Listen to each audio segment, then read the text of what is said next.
વાત છે યાત્રાધામ શંખલપુરની કે જ્યાં બહુચર માનો 11મો પાટોત્સવ તેની શરૂઆત થઈ ચૂકી છે। માં બહુચરના પાટોત્સવને લઈને ભક્તોમાં અનેરો ઉત્સાહ દેખાઈ રહ્યો છે। આજે માં બહુચરને નવીન ધજા અર્પણ કરવામાં આવશે।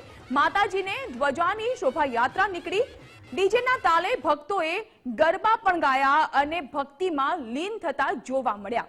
2 દિવસ શંખલપુર ધામમાં યોજાશે વિવિધ ધાર્મિક પ્રોગ્રામ, વિવિધ ધાર્મિક સાંસ્કૃતિક કાર્યક્રમનું આયોજન આજે અને આવતીકાલે 2 દિવસીય શંખલપુર ધામમાં કે જ્યાં મોટી સંખ્યામાં માઈ ભક્તો ઉપસ્થિત। વધુ જાણકારી મેળવીશું અને ભવ્યાતિ ભવ્ય મહોત્સવનો કેવો માહોલ તે જાણીશું મુકેશ જોશી પાસેથી। મુકેશ, કેવો માહોલ છે અત્યારનો? કારણ કે 2 દિવસનો આ 11મો પાટોત્સવનો કાર્યક્રમ છે। આ મહોત્સવમાં અનેકો માઈ ભક્ત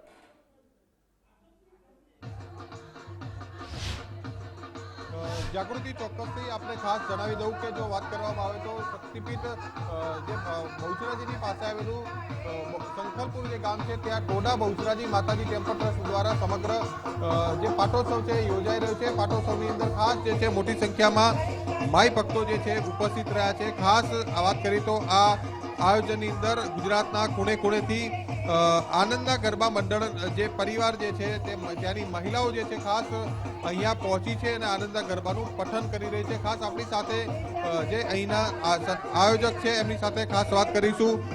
નરેશભાઈ, શું કહેશો? ખાસ આનંદના ગરબાનું આયોજન થઈ રહ્યું છે પાટોત્સવ નિમિત્તે, આનંદના ગરબાનું શું વિશેષ મહત્વ છે અને ક્યાંથી કેટલા લોકો જે છે આનંદના ગરબામાં જોડાયા છે? માના 11મા પાટોત્સવ નિમિત્તે શંખલપુર મંદિર દ્વારા માના આનંદના ગરબાની 31 કલાકની મહાધૂન અહીં રાખવામાં આવેલ છે। અને ગરબાની વિશેષતા કહું એટલે કે કડી કાળમાં, કળયુગમાં બહુ ફળદાયી અને બહુ પ્રસાદાયી માનો આ ગરબો છે। માના પરમ ભક્ત વલ્લભ ભટ્ટ દ્વારા આ ગરબાની રચના કરવામાં આવેલી હતી અને આ કળયુગમાં એક જ આસન ઉપર બેસી અને 3 આનંદના ગરબાના અનુષ્ઠાન કરીએ તો ચંદી પાઠ સક્ષમ ફળ પ્રાપ્ત થતું હોય છે। એટલે લગભગ ગુજરાતના ખૂણે ખૂણેથી માના ભક્તો અહીં શંખલપુર ધામમાં માનો ગરબો કરવા માટે ખાસ ઉપસ્થિત રહ્યા છે। લગભગ 300 થી 350 મંડળો આજ શંખલપુર ધામે આવી અને માની આરાધના આનંદના ગરબા રૂપે કરશે। આપ જોઈ શકો છો કે ખાસ વાત કરીએ તો માથા ઉપર ગરબો ઉપાડી અને મહિલાઓ જે છે તે આનંદના ગરબાનું પઠન જે છે ખાસ કરી રહ્યા છે। ગુજરાતના ખૂણે ખૂણેથી મહિલાઓ ખાસ જે છે અહીંયા ઉપસ્થિત થઈ છે અને આનંદના ગરબાનું પઠન જે ખાસ કરી રહી છે। એવું કહેવાય છે કે કળિયુગની અંદર આનંદનો ગરબો એક કલ્પતરુ સમાન માનવામાં આવે છે અને ખાસ એક ગરબો કરવાથી ચંડી પાઠનું પુણ્ય પણ મળતું હોય છે। ત્યારે મોટી સંખ્યામાં મહિલા મંડળો આનંદના ગરબાની મહિલા મંડળો ગુજરાતના ખૂણે ખૂણેથી આવી અને આનંદના ગરબાનું પઠન કરી રહી છે। જી જાગૃતિ। મુકેશ, આનંદના ગરબાનું પઠન તેની સાથોસાથ અખંડ ધૂનનું પણ આયોજન કરવામાં આવ્યું છે। અન્ય કાર્યક્રમ પણ થવાના છે આ 2 દિવસ અંતર્ગત। કયા કયા કાર્યક્રમ?